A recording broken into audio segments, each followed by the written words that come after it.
Do you want to know how the FBI's secret agreement with the notorious drug lord El Chapo led to his downfall? In January 2022, an appeals court denied his request for a new trial and sentenced him to a life imprisonment. But did you know that the FBI has made a deal with El Chapo? In this exciting story, find out how this secret operation exposed El Chapo's involvement in major drug deals and illicit bribes to Mexican authorities, ultimately leading to his conviction. For nearly 30 years, Joaquin Archibaldo Guzman Loera, aka El Chapo, has caused havoc in Mexico and the US. He is a notorious drug lord known for his extreme violence and power, often compared to the infamous Pablo Escobar. Despite escaping arrest and extradition numerous times, he was finally caught a few years ago and was recently convicted thanks to the hard work of the FBI. This conviction marks a significant turning point in the life of the notorious criminal.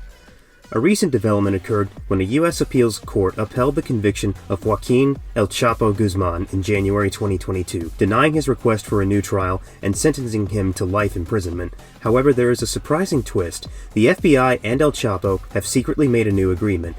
It remains to be seen whether this will result in any form of immunity for El Chapo. However, the FBI has recently come up with a brilliant plan that could change everything for the notorious drug lord. Are you curious to know more about this game-changing move and how it ultimately led to El Chapo's downfall? In February 2019, Guzman was found guilty of trafficking massive amounts of cocaine, ecstasy, and methamphetamines into the U.S. for 25 years. He was also convicted of participating in money laundering and smuggling. After extensive research and investigation, Guzman received a life sentence plus 30 years and a hefty fine of $12.6 billion. Guzman's legal team sought a new trial due to juror misconduct, but the request was rejected. Judge John Newman of the U.S. Court of Appeals for the 2nd District affirmed the district court's ruling, stating that the trial was conducted with diligence and fairness. Guzman expressed his frustration, claiming that there was no justice. This was the outcome for Guzman, who had faced numerous legal battles throughout the trial. After a 10-year investigation, El Chapo Guzman was arrested and extradited to the United States, where he was convicted by the Immigration Department and Homeland Security investigations in New York and Arizona. The FBI, Drug Enforcement Administration, U.S. Marshal Service, and New York City Police Department all played a role in the operation. This revelation of a game-changing deal and incriminating phone calls came to light during Guzman's trial.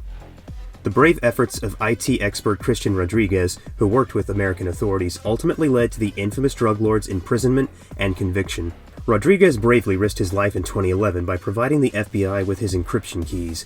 He relocated the network servers from Canada to the Netherlands, all while undercover. The daring move was a success, making for an intriguing tale. Get ready for an edge-of-your-seat tale. In February 2010, an FBI agent met with a Colombian tech expert named Christian Rodriguez. Under investigation, Rodriguez had created a groundbreaking encrypted communication system for Joaquin El Chapo Guzman. This system would soon be at the heart of a gripping story that you don't want to miss. Let's dive in without delay. The FBI agent, posing as a member of the Russian mob, expressed interest in the work of the undercover agent, Mr. Rodriguez. During this conversation, the idea was presented to Rodriguez about speaking with associates without law enforcement surveillance. This led to a successful operation, which within a year enabled the FBI to uncover Guzman's secret network and listen in on approximately 200 phone calls where he spoke with his subordinates. During these phone conversations, the FBI obtained information about Guzman's involvement in major drug deals, as well as recordings of him discussing illicit bribes given to Mexican authorities.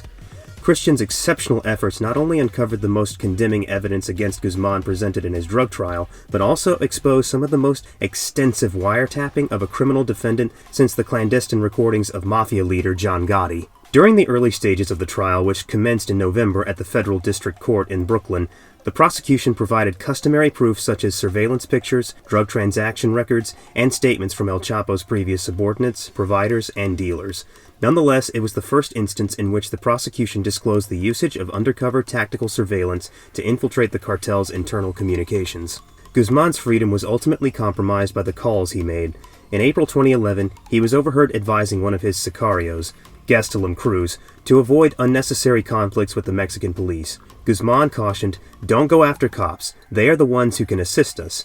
However, Cruz replied that the police should respect him and behave accordingly. In response, Guzman attempted to calm him down, reminding him that they had already beaten up the police before and that they should now listen. During a secretly recorded phone call, Guzman was heard instructing his cartel member Gato to bribe a federal police commander.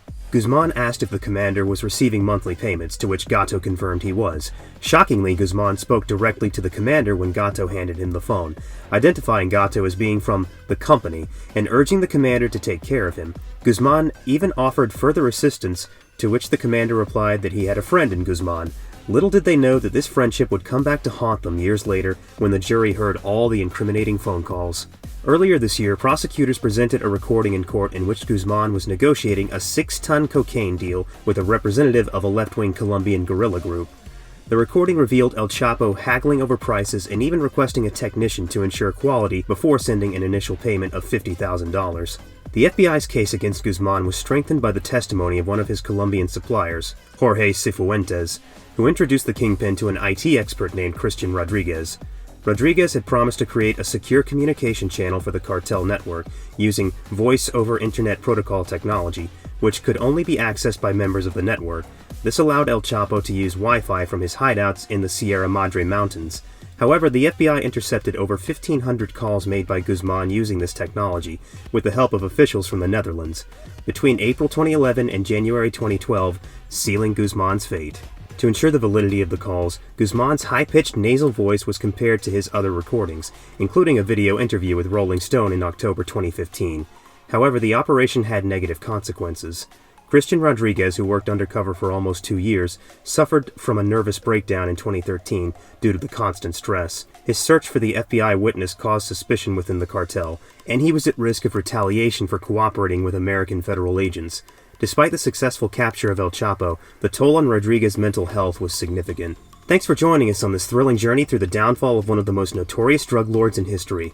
El Chapo's story is one that will be remembered for years to come, and the role of the FBI in bringing him to justice cannot be understated. With the recent revelation of their deal with El Chapo, we've gained insight into the complex and dangerous world of international drug trafficking.